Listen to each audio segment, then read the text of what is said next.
नमस्कार. मी माधवी वैरागकर, सायकोथेरपिस्ट आणि काउन्सिलर. बघा ना, 22 मार्चला जनता कर्फ्यू चालू झाल्यापासून 3 टप्पे ओलांडून आता आपण लॉकडाऊनच्या चौथ्या टप्प्याकडे वाटचाल करत आहोत. या 50 दिवसात आपण अनेक गोष्टी शिकलो, अनेक गोष्टी आपल्याला नव्याने कळल्या आणि ह्या 3 टप्प्यांमध्ये आपले विचारही बदलत गेले.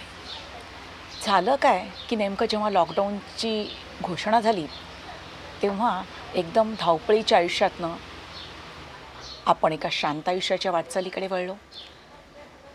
मग नवीन दैनंदिन आयुष्याची घडी वसवता वसवता थोडे निवांत झालो. 3ऱ्या टप्प्यात आल्यावर एक बेचैनी होती की आता तरी संपणार नाही आणि नवीन नॉर्मलला सुरुवात होणार ना. तोच 4थ्या लॉकडाऊनची घोषणा झाली आणि मनात हुरहुर दाटून आली की आता कसं, कारण ह्या टप्प्यावर काही नियम पाळून हे लॉकडाऊन सुरू झालेलं होतं. त्यामुळे कामाकरता आपल्याला घराच्या बाहेर पडावं लागणार होतं. आत्तापर्यंत आपण घरात सुरक्षित राहूनच करोनाचा सामना केलेला होता. आता जर तुम्ही बारकाईने बघितलं तर तुमच्या असं लक्षात येईल की हे 4 टप्पे ओलांडताना आपल्या विचारांमध्ये फरक झाला होता. करोनासंबंधीच्या भीतीचा आपण पूर्णपणे स्वीकार पण केलेला होता. मग आता ह्यानंतरचं आयुष्य कसं असेल तर त्याचं नियोजन करण्याकरता आपल्याला काय करावं लागेल, कारण ह्यानंतरचं जे आयुष्य असेल त्यात आपल्यावर दुहेरी ताण असणार आहे. आपल्याला घराबाहेर पडायचं आणि परत काही वेळ बाहेरच्या जगात घालवून परत घरी यायचं, तेव्हा आपल्या सुरक्षिततेचा प्रश्न आणि आपल्या कुटुंबियांच्या सुरक्षिततेची जबाबदारी पण आपल्यावरच असणार आहे. त्यामुळे आपण बघू की परिस्थितीला जसं आपण तोंड देतो किंवा ज्या पद्धतीने आपण परिस्थितीशी सामना करतो त्याच्यावरती आपल्या आयुष्यातल्या घडामोडी किंवा आयुष्यातलं यश अपयश अवलंबून असतं. आता परिस्थिती कुठलीही जरी असली तरी त्या परिस्थितीला तोंड देण्याची प्रत्येकाची पद्धत ही वेगवेगळी असते, कारण प्रत्येकाची विचार करण्याची पद्धत ही वेगवेगळी असते. माझी पण विचार करण्याची पद्धत वेगळी असते. त्यामुळे एका ठराविक पद्धतीने मी येणाऱ्या समस्यांना तोंड देत असतो. त्यामुळे त्याच प्रकारचे रिझल्ट्स मला आयुष्यात मिळत असतात. जर आयुष्यात आता ह्या नव्या टप्प्यात नव्याने सुरू होणाऱ्या लॉकडाऊननंतरच्या टप्प्यात आयुष्यात हवेसे वाटणारे बदल घडवून आणायचे असतील तर मला दृष्टिकोन बदलणं अत्यंत गरजेचं आहे. आता ही परिस्थिती म्हणजे काय की दिवसभरात किंवा माझ्या आजूबाजूच्या परिसरात घडणाऱ्या वेगवेगळ्या घटना आणि त्या दरम्यान वेगवेगळी मला कामादरम्यान म्हणा किंवा कुटुंबात म्हणा वेगवेगळ्या माणसांशी होणारी माझा वार्तालाप, माझी वर्तणूक किंवा वागणूक, या सगळ्यांना आपण परिस्थिती असं म्हणू शकतो. यांना तोंड देण्याची किंवा यांच्याशी वागण्याची आपली एक ठराविक पद्धत असल्यामुळे मी तुम्हाला म्हटलं की आपल्याला तेच रिझल्ट्स मिळतात. मग हा दृष्टिकोन जर बदलायचा असेल तर मला माझ्या विचारांकडे त्रयस्थपणे बघणं अत्यंत गरजेचं आहे.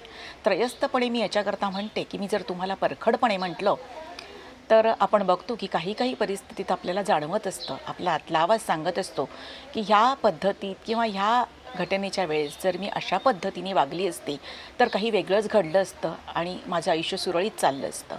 पण तेव्हा केवळ एक धारणा असल्यामुळे मी जे करतो ते योग्यच आहे, मी त्याच पद्धतीने त्या घटनेला रिस्पॉन्स देतो आणि परत तसंच घडतं.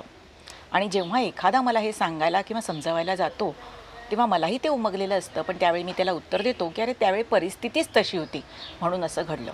चला तर मग या विचारांना तपासूया आणि त्यांच्यात बदल कसे घडवून आणता येतील आणि दृष्टिकोन कसा सुधारता येईल हे बघूया.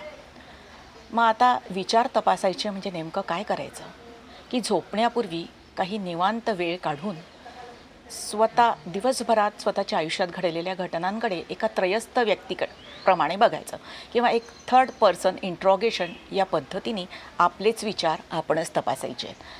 मग काय घडतं दिवसभरात तर आपण बघतो की प्रत्येक व्यक्तीचं जे जग असतं तो सकाळी उठल्यापासून सुरू होतं आणि रात्री झोपल्यावर संपतं. तो त्याच्या आयुष्यातला त्या दिवसाचं त्याचं जग असं आपण थोडक्यात म्हणू शकतो. दुसऱ्या दिवशी नवीन पद्धत असते. त्याचं आयुष्यातला दिवस जरी दुसरा रुटीन जरी तेच असलं तरी काही प्लस असतात, काही मायनस असतात. म्हणजे काही बदल चांगले घडतात, काही वाईट घडतात, काही कामं नवीन असतात, काही कामं नसतातच. तर अशा पद्धतीने जर येणाऱ्या 15 दिवसांचा अवधी आपल्याकडे आहे, तर मला वाटतं ह्या 15 दिवसात आपण या दृष्टिकोनात आपल्या विचारांमध्ये काही बदल घडवून आणून नक्कीच बदल करू शकतो. एक सकारात्मक पद्धतीचा दृष्टिकोन आपण जाणीवपूर्वक स्वतःत रुजवू शकतो. मग हे थर्ड पार्टी इंट्रोगेशन करायचं किंवा स्वतःच्या विचारांकडे पाहायचं म्हणजे नेमकं काय करायचं, तर तो थोडा निवांत वेळ काढून दिवसभरात घडलेल्या घटनांकडे आपण बघणार आहोत आणि त्यांच्यावर विचार करणार आहोत की किती वेळा मी दुसऱ्यांना न मागता मदत केली, असं सहकार्य मी किती वेळा दिवसातनं करू शकतो, ज्या काही नकारात्मक घटना घडणारच तेव्हा ज्या भावना माझ्या मनात आल्या त्या मी किती वेळपर्यंत माझ्या मनात रेंगाळत राहिल्या किंवा मी त्यांना किती वेळ कसा सामना केला, त्यांची तीव्रता मी कमी करू शकलो का, काही ज्या सकारात्मक घटना घडल्या त्या घटनांना मी कसा प्रतिसाद दिला आणि या अशा घटना वारंवार घडतील या पद्धतीने मी मग विचार करू शकतो का, किंवा अशा घटना मी वारंवार घडवून आणू शकतो का, हे सगळं आणि असे अनेक प्रकारचे जे प्रश्न तुमच्या मनात येत असतील ते प्रश्न विचारा. सगळ्यात शेवटी आजच्या दिवसाचं जे आपण नियोजन केलेलं होतं ती सर्व कामं आपण पार पाडलेली आहेत का, की काही कामं राहिलेली आहेत. मग ती जर कामं पार पाडायची असतील तर त्याच्यात आपल्याला काही सुधारणा करता येतील का यासंबंधी पण विचार करा. आणि उद्याचं नियोजन करायला विसरू नका, कारण आज जे नियोजन झालं त्याच्यातल्या चुका टाळून मी उद्याचं नियोजन कसं करणार यासंबंधी पण विचार करणं गरजेचं. मग असे विचार जेव्हा तुम्ही करता तेव्हा तुमच्या असं लक्षात येईल की परिस्थिती कशी आहे किंवा ज्या घटना घडतात त्यांच्यावर माझं नियंत्रण नाही, आजूबाजूची माणसं माझ्याशी कशी वागतील त्यावरही माझं नियंत्रण नाही. मग माझं नियंत्रण फक्त माझ्या विचारांवर आहे. हे जेव्हा मी स्वीकारतो तेव्हाच मग मी पर्यायांसंबंधी विचार करू शकतो. पर्याय काय असू शकतात की जे मी आत्तापर्यंत करत आलो त्यांनी जर माझं नुकसानच होत असेल किंवा हवा तितका फायदा होत नसेल तर ते विचार बदलणं गरजेचं. त्यामुळे ते विचार बदला. जेव्हा मी पर्यायांचा विचार करतो तेव्हा अनेक नवीन विचार मला सुचतात की अशा पद्धतीने वागलो तर नक्कीच आयुष्यात फरक पडेल. पण केवळ मी त्या पद्धतीचं काम आधी केलेलं नाही म्हणून ते जर जमलं नाही तर ह्या भीतीनेच मी ते करायचं टाळतो. त्यामुळे ते नक्कीच करून बघा. आयुष्यात सकारात्मक बदल जर घडले तर मला वाटतं आयुष्य आपलं सुरळीत नक्कीच चालू शकतं. त्यामुळे पहिले विचारांना ॲक्सेप्ट करा, नवीन विचार ॲडॅप्ट करा. जे विचार किंवा जे माणसं किंवा ज्या घटना यांचा जास्त नकारात्मक परिणाम माझ्या आयुष्यावर होत असेल त्यांना टाळायला शिका, म्हणजे अवॉइड करायला शिका. आणि जिथे गरज आहे तिथे विचार बदला आणि पुढे चला. म्हणजे थोडक्यात विचारांत अल्टर करा. अशा पद्धतीने जर आपण एक 15 दिवस सातत्याने जाणीवपूर्वक एक नवीन दृष्टिकोन रुजवू शकलो तर मला वाटतं की ही जी लॉकडाऊन नंतरची सुरुवात आहे ती आपण नक्कीच तिच्याशी यशस्वीपणे तोंड देऊ शकतो. चला मग करायची का सुरुवात. नवीन बदललेला दृष्टिकोन, थोडा आशावाद आणि प्रयत्नवाद यांच्या या पद्धतीने आपण आपल्या आयुष्याला नक्कीच यशस्वीपणे तोंड देऊ शकू. कारण लॉकडाऊन जरी संपला असेल, न्यू नॉर्मलची सुरुवात जरी असेल तरी करोना अजून संपलेला नाही. त्यामुळे आपली सुरक्षितता पर्यायाने कुटुंबाची सुरक्षितता ही आपल्या हातात आहे. पूर्वी आपण पाळत असलेले जे स्वच्छतेचे नियम होते, सुरक्षिततेचे नियम होते ते सर्व पाळण्याकडे आणि त्याच्यात सातत्य ठेवण्याचाही विचार आपल्याला नक्कीच करावा लागणार आहे. मग करताय ना आजपासून सुरुवात. आता बघा ना, या आधी म्हणजे आधीच्या 50 दिवसांच्या काळात आपल्याला घरात आपण राहून सुरक्षितता केली आणि आपल्या सुरक्षिततेकरता बाहेर अनेक आपले एक्सटेंडेड फॅमिली मेंबर्स काम करत होते. जसे की आरोग्य सेवा कर्मचारी, वैद्यकीय कर्मचारी, वीज कर्मचारी, पाणीपुरवठा कर्मचारी, सफाई कामगार, कोण आणि किती.